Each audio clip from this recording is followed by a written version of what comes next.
Old words we still use today and where they originated from.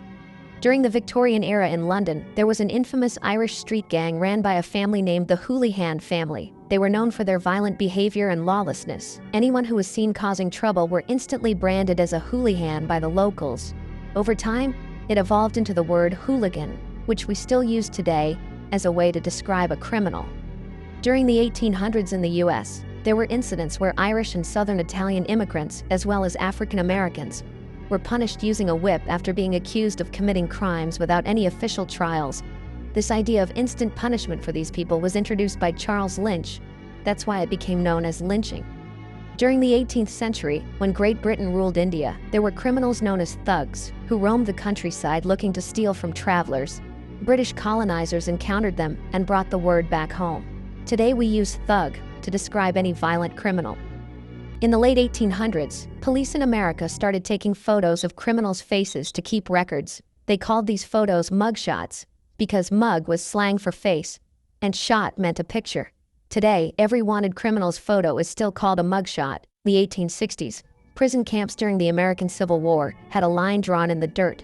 If a prisoner crossed it, they were shot dead on the spot. That line? They called it the deadline. Today we just use it if your essay's due at midnight. Back in the Victorian times, sailors used the word gadget for any little tool they didn't know the name of. A hook, a hinge, whatever. The word stuck, and as new inventions came along, people just started calling them gadgets too. Now it means your phone, your headphones, or your AirPods. Also back the Victorian era, people were obsessed with death, cemeteries, and creepy stories. Writers like Mary Shelley and Edgar Poe gave birth to a dark, brooding style full of ghosts and gloom. That eerie vibe, they called it Gothic, and that's where the word goth came from. In the 1600s, British sailors would snatch kids off the streets to work on ships. Literally, kidnap. Then because Victorians were obsessed with true crime, the word exploded in newspapers. Now it's a criminal charge, but back in the 1600s, it was a way to build a navy. During the Victorian times, the lowest form of accommodation you could pay for was access to a rope to hang over, so that you wouldn't have to sleep on the floor. This form of accommodation was usually taken up by stumbling drunk people. This is where the saying hung over came from. Also in the Victorian era, a landowner named Captain Charles Boycott tried to evict port tenant farmers from the houses they were living in. In response, the locals came together and refused to deal with him at all. No labor, no service, nothing. The newspapers picked up on this story, and soon, to boycott someone meant to cut them off completely. The word Bluetooth originated in the 10th century, as it was a nickname for a Danish king named Harald Bluetooth Gormson. He united Denmark and Norway, just as Bluetooth unites devices. The crazy thing is, the Bluetooth logo combines old Nordic letters representing H and B. Back in the late 1800s, British sailors would spend weeks, sometimes months, at sea, battling rough waters and isolation. Over time, the long voyages wore them down, and those who grew irritable or short-tempered were nicknamed salty. These grumpy sailors gave rise to the term we still use today. When someone's clearly moody or bitter, we say they're being salty. In the US, many people from the countryside moved into the city for work. These people were given the nickname Jays by the people of the city. They were often unfamiliar with city rules and were always seen carelessly running across roads like it's nothing. This risky behavior led to the well-known term jaywalking. In the late 1800s, British sailors were often at sea for weeks at a time. Sailors would often get fed up and homesick due to being at sea for so long. The ones who were considered to be grumpy and fed up were given the nickname salty. Today we still call people this when they're clearly in a mood about a certain situation. In the 17th century in England, there were always scammers and con artists at public markets and town centers. The nicknames given to these people was hustlers. Over time, the word evolved to describe anyone who was solely focused on earning money. In the 1920s, in African American communities, the word capping was used to describe someone who talked a lot but could not back it up when it came to doing so.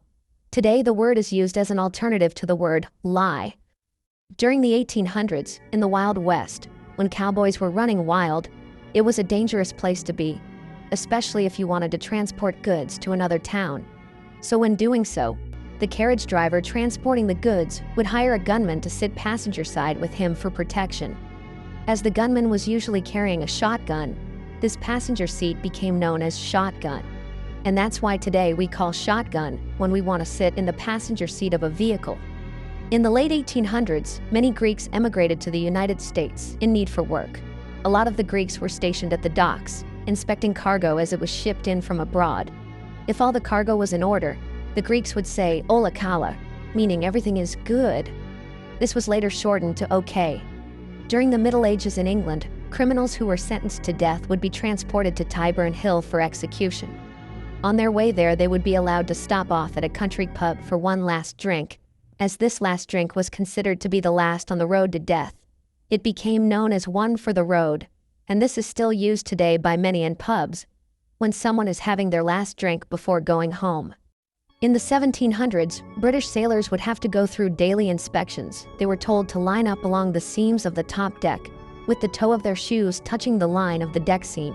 This is where the common phrase "to toe the line" originates from. In ancient Rome, when two men wanted to make an allegiance or swear an oath with one another, they would do so by holding each other's testicles as a sign of trust. The holding of another man's testicles is where we get the word testify, which we use today when giving a formal statement under oath in a court. In the 1760s, in England, there was a lord named Lord Sandwich who loved to gamble. He was so obsessed with gambling that he would refuse to go for meals.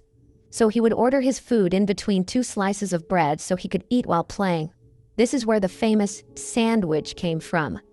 The ancient Celtic tribes of modern-day Britain would have a priest known as a druid.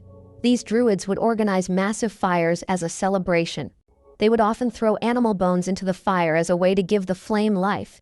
These bonfires is where the modern-day word bonfire comes from. In the 17th century, thieves in England had a nickname for houses they were going to rob.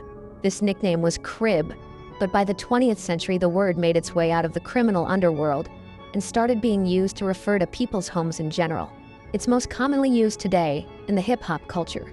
In the 18th century, in the US, deerskins, also known as bucks, were commonly used as currency in trading between settlers and Native American tribes. Since a single buckskin had a set value, people started to refer to a dollar as a buck.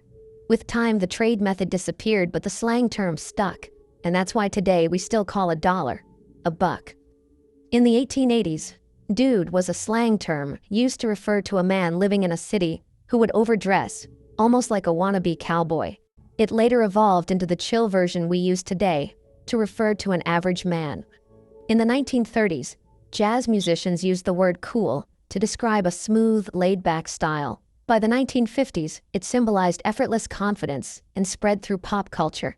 Today, cool still means stylish, impressive, or relaxed, just like it always has. In the 1860s, a U.S. Civil War general named General Burnside became famous, not just for his military tactics, but for his distinctive facial hair. He grew thick strips of hair running down his cheeks, connecting to his mustache, while keeping his chin clean-shaven. His unique style became a trend, and people began referring to similar facial hair as Burnsides. Over time, the words flipped, and the style became known as sideburns. Today, the term is still used to describe hair that grows along the sides of the face. In 1696, in England, King William III introduced a new tax that required homeowners to pay based on the number of windows in their houses. To avoid these payments, many people bricked up their windows, turning their homes into darkness. Since this tax quite literally robbed people of daylight, the public began calling it daylight robbery. Today, people say this to describe any situation where someone is unfairly overcharged.